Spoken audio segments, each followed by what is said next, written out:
Hello, art people. Today I wanted to go over a little bit on drawing likenesses. We looked at drawing sort of the typical face, maybe from imagination or looking roughly at someone. And then we talked about, drawing those extremes of a really short face, a really tall face, things like that. But today I want to talk about getting likenesses. Now I'm going to tell you right away, this is difficult, okay? It is not easy to get a likeness unless you've practiced at it, okay? It can take a while to get that. Honestly, I am not even the best at it, okay? Usually I'm drawing from imagination, using photos as references, trying to accurately, realistically recreate someone's face is not something I practice a lot at, okay? But it is good practice. And if I can do that, then I can do a lot of other things. So I just wanted to go over a few pointers, some few tips to help you on this assignment for trying to draw a likeness. One of the first things that you'll see that I talk about in the little lecture notes there is time and precision. And all these other little tips and things I'm going to talk about kind of fall under that. You're going to have to spend time on something, okay? This is not something you can sit down and do in 45 minutes and expect it to look really good, especially if you're not practiced at it, okay? So, all right, so let's talk about a few things here. And a lot of these are going to fall under the precision thing. Okay, so when we're looking at a face here, I have this young gentleman here.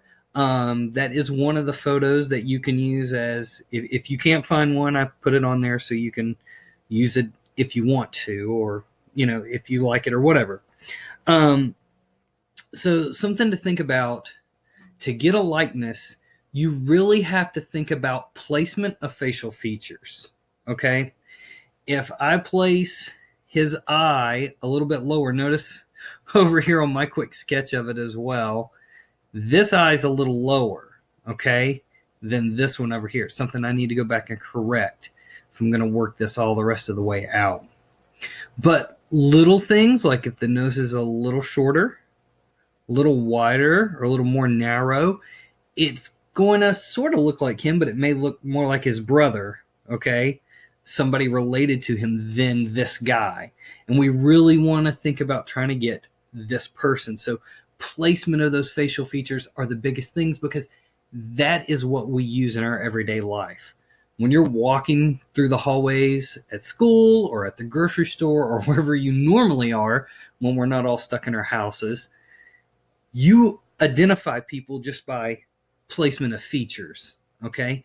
That's why sometimes you can be out someplace and think you see somebody that looks like someone you know, but when you stop and take a good look, you're like, oh, that looks nothing like them. But because their features were in similar places, it kind of triggers that, oh, I recognize them thing. So getting the features in the correct place. So you can have the whole, outside edge drawn out. But if the eyes aren't spaced right, the right way apart, or distance from nose, or nose to mouth, or how wide the mouth is, all those little things add up, okay? So that means you're going to have to do a lot of comparative measurements. You're going to have to come in here, and I normally would not just put my finger on there. I would, hold my hand out at a distance and sort of measure, but you're going to have to say, okay, we know from our last that his face should be about 5 eyes wide. Okay, that's what we talked about in the facial proportions lecture. Okay, so we can measure and sort of test that. So I can measure out an eye there. 1, 2, 3. That's pretty close. 4, 5. So that lets us know that his eyes are pretty wide. Pretty large eyes, I would say, and they're a little closer to the edge. It's kind of hard with this little sideburn action going on here, but they're a little further out than they are towards the center. And that's something we're going to have to get to understand his face. Okay. Well, also, okay, so comparative measurements. If I know how wide his eye is, about that wide, if I have his eye down, I can sort of go in and compare that measurement and go 1.5, a third, gets me to the bottom of his nose. So I'm comparing one thing I know I have, like I can draw his eye out if I have his eye out correct, and I have the spacing right across here. Then I'm going to start using his eye to measure out the rest of his features. Okay? So that is comparative measurement. It is knowing or having the measurements down for one thing and using it to measure other things. Like I could take and measure his eye across there and say, okay, 1.5, 2/3 gets me the width of his mouth. So those are things I could take over to my drawing and say, okay, if his eye is this wide, come down. Yeah, that's not too bad, not too far off on the lip. So maybe they could be a little wider. So that's something I can look at and figure out once I have one thing down that I feel is right. Okay. Also, a big feature you should pay attention to, noses. Like I said in the other lecture, they're varied. There are lots of different noses, and getting that nose correct is a big thing. Something else you need to look out for, especially if you're not doing a picture where they're looking straight at you, are angles. Okay, I don't have a picture over here to go with this one, but her face, okay, the way her head is tilted, there are some angles going on there, like straight across. Notice her eyes don't line up, okay? Her mouth is not straight across. So when I'm trying to get that likeness, I have to make sure I rotate or tilt her eye line. So it's not going to be, straight across. That's not going to capture the way she's looking. Even if I'm tilting it to where, she's looking that direction, if the eye comes straight across, that eye line straight across, I'm going to miss what this picture's trying to tell me about her. Okay?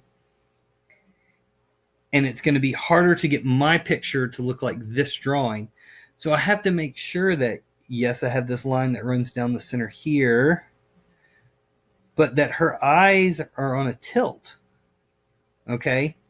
It's going to be important for capturing the likeness that I get that angle, okay, that runs across here. And usually the nose and the mouth, if you can get the angle of the eye, usually the other two are going to fall pretty close in line with that. So these are really just some quick tips I wanted to throw at you guys so you have something a little more to work with when you start working on these likenesses.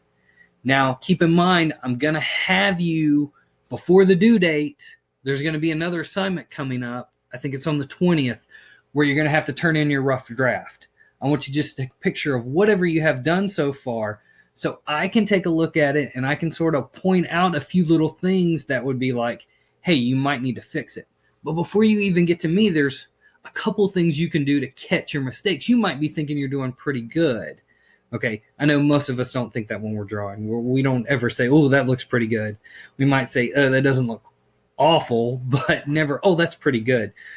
But one thing you can do to help yourself make sure you're getting things correct or getting things in place, and let's flip back since we have a comparison here, is to turn everything upside down.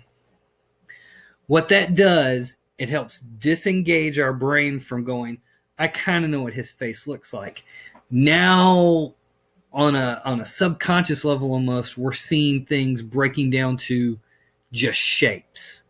We're seeing less of things. Our head's not used to seeing things the way they are. We're seeing them just a little bit different. And that can help us find where we've made mistakes.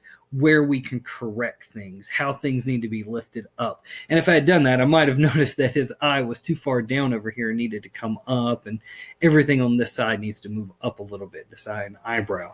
So just a few little tips, hopefully little hints that can help you get a better product. And if it is not going great, that's okay. It's going to be kind of tough. You may wind up having to redraw the line for the jaw or the chin or the nose a bunch of times. That's okay. And remember, draw lightly. Like, you can't even see those marks hardly on there, right? Draw lightly, because you're going to need to erase and redraw a bunch of things. So I hold my pencil out like this when I'm drawing. That way I'm not putting a lot of pressure down and I can get that lightness. So, all right, guys, just a few tips. I wish you luck. If you want to send your pictures in early to me so I can take a look at them, hey, that's great. I'll do that. I can give you some pointers and tips. I can maybe even, like, on my tablet or something, draw on it a little bit and give you some ideas of what you could do to do it better. So, all right, guys, have fun. And if you need help, please get in touch with me. All right, thanks. Bye.